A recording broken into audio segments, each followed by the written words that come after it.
Dioses Carpio. Second place. Nalangin po ako sa Ama na napakabait niya, binigay po niya sa akin lahat, na kahit hindi man po ako naging laude ay binigay po niya sa akin yung magandang regalo. Sa likod ng bawat tagumpay may kaakibat na kwento ng pagtitiis, pagsasakripisyo at pagpupunyagi at mga panalangin tahimik na iniaalay sa Panginoong Diyos. Ito ang kwento ni kapatid na Irish Glenn Carpio mula sa lokal ng Quezon, distrito ng Guimba, Nueva Ecija. Ako po ay nagtapos ng kursong Bachelor of Elementary Education, major in General Education. Kami pong pamilya ay pamilya po ng mga may tungkulin. Ang tatay ko po ay isang organista, ang nanay ko po ay isang diakonesa, si ate naman po ay nasa finance at mga awit din po. Ako po ay mga awit rin po at yung bunso ko pong kapatid ay isa rin pong mga awit. Bata pa lamang si kapatid na Irish, kapansin-pansin na ang kanyang talino sa akademiko. Ngunit higit sa talino, ang mas namayani sa kanya ay ang pagmamahal para sa pagtuturo. Unti-unting nahubog ang kanyang pangarap na maging guro, isang propesyong alam niyang hindi madali, ngunit handa niyang tahakin. Consistent with honor student naman po ako nung elementary and nung high school. While nung college po ay first year and second year ay nakuha po ako bilang Dean's Lister. Ikinuwento rin niya kung paano nagsimula na pangarapin niya ang maging guro sa paaralan. Nung bata po ako, matatandaan ko, yung siguro po nai-imitate ko yung mga nakikita ko sa teacher ko nung daycare. Kaya yung pintuan po namin, yung likod ng pintuan namin, parang sinusulat-sulatan ko siya gamit yung chalk. Kunyari, nagtuturo ako doon. And then, naalala ko pa, ini-imagine ko na meron akong estudyante, like, yung teacher na teacher talaga, pati yung pag-ano ng kamay, talagang nagagaya ko. And then, nagtatanong-tanong ako sa mga bata, kunyari, na kung sino gustong sumagot sa blackboard, ganun po. And then, nung dumating po yung internship po namin, teaching internship, na-deploy po ako sa Cabanatuan, sa Kalibang-Bangan Integrated School. And then, na-realize ko po doon na hindi po madali na maging guro, na maging teacher.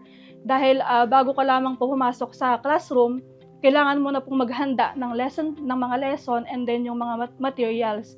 And then, pag kauwi mo sa bahay, ganoon pa rin, gagawa ka pa rin ng mga lesson and ng materials na gagamitin mo siya kinabukasan. Pero, sa kabila po ng hirap na yon, mararamdaman mo yung satisfying or yung fulfilling na gampanin ng guro na kahit mahirap, makikita mo sa mga ngiti ng students na natututo sila sa'yo. Doon niya napagtanto na ang pagtuturo ay hindi lamang paghahatid ng kaalaman, kundi paghubog ng kinabukasan. Para po sa akin, yung guro po ay higit pa po sa isang propesyon. Dahil hindi lang naman po natatapos yung gampanin ng guro sa pagtuturo po ng mga aralin. Bagkus sila po yung nagiging role model po sa mga bata at higit sa lahat yung nagiging katuwang po ng ating pong mga magulang sa paghubog po ng kanilang pagkatao at yung pangarap po nila sa buhay at higit sa lahat yung kagandahang asal po na madadala po nila hanggang sa pagtanda po nila. Hindi itinuring ni Irish na sarili lamang niyang pagsisikap ang kanyang tagumpay. Anya, malaki ang naitulong ng kanyang pamilya at higit sa lahat ang patuloy na paglalagay sa Diyos sa unahan ng kanyang mga desisyon. Paggabay po ng magulang ay isa pong masasabi kong napakalaking factor po para sa pagtatagumpay ng kanilang mga anak. Dahil ay yung mga magulang po natin ay isa po sila sa nakakatulong kung paano po tayo magdedesisyon sa buhay at yung hindi lang po financially yung binibigay na ng suporta kundi yung moral tsaka yung emotional na suporta. Lalo na po nung lagi po nilang sinasabi na huwag kakalimutang manalangin hanggang sa night before exam po. Pinapaalala po nila sa akin na huwag pong kakalimutan manalangin. Bago umalis ng hotel, manalangin.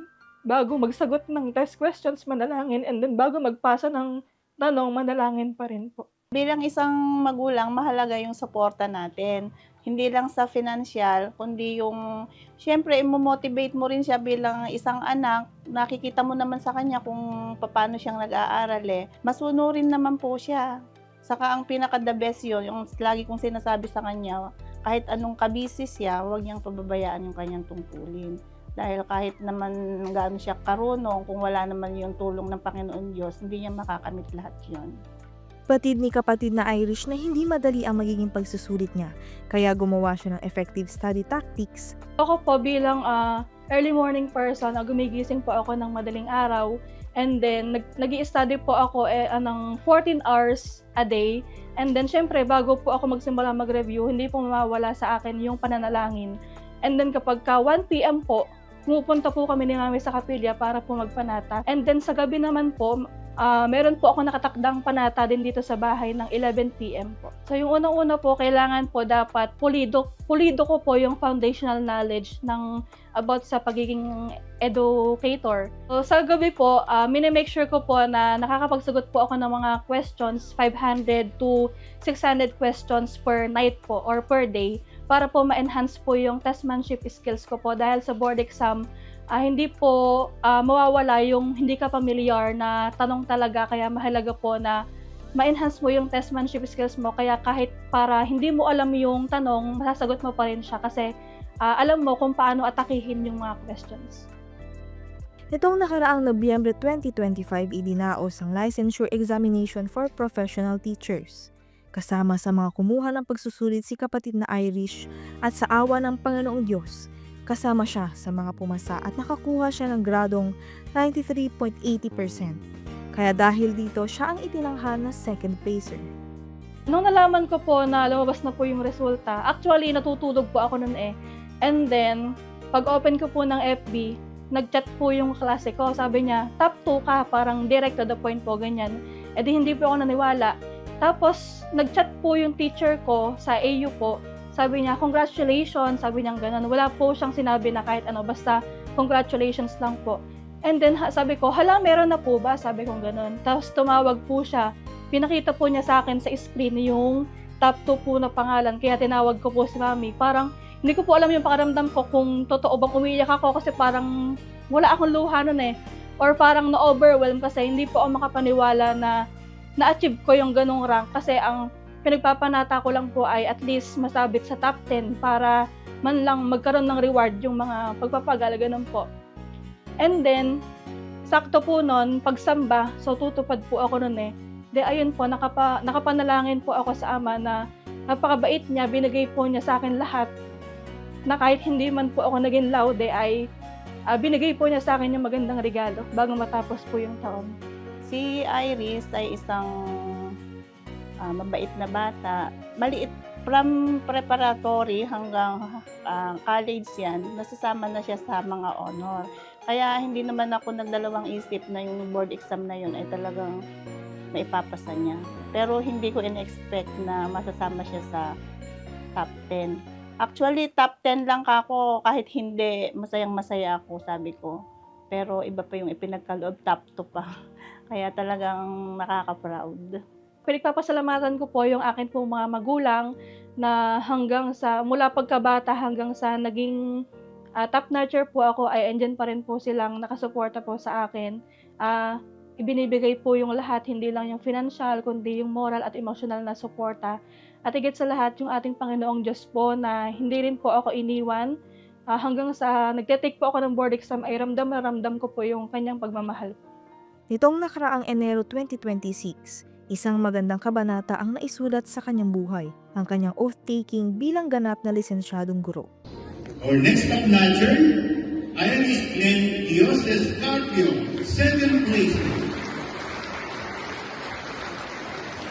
Yung pinaka naging sandata ko po talaga ay yung mga panalangin, araw-araw, at higit sa lahat yung mga pagpapanata po na idulog po natin sa ating Panginoong Diyos lahat nung gusto po natin na makamit. Ibibigay naman po sa atin ng Panginoong Diyos kung mabuti po yung ating hangarin po. Nagpapasalamat po ako sa ating tagapamahalang pangkahlatan, ang kapatid na Eduardo V. Manalo, sa walang sawang paggabay po niya sa atin na mga kapatid sa Iglesia ni Cristo, sa mga pagsamba, lalo na po sa mga leksyon na inihahanay po sa atin sa mga pagsamba. Dahil nagagamit po namin yon or natin yon sa mga araw-araw po nating buhay. Yung tagumpay po para sa akin ay yung hindi ko po sariling karunungan or hindi ko po sariling kakayahan, bagkus ito po ay biyaya po ng Diyos sa atin. Dahil para po sa akin, yung tagumpay ay yung nagtatagumpay ka sa buhay na ito nang hindi mo napapabayaan yung mga pagsamba, tigit sa lahat yung pagtupad po ng ating tungkulin.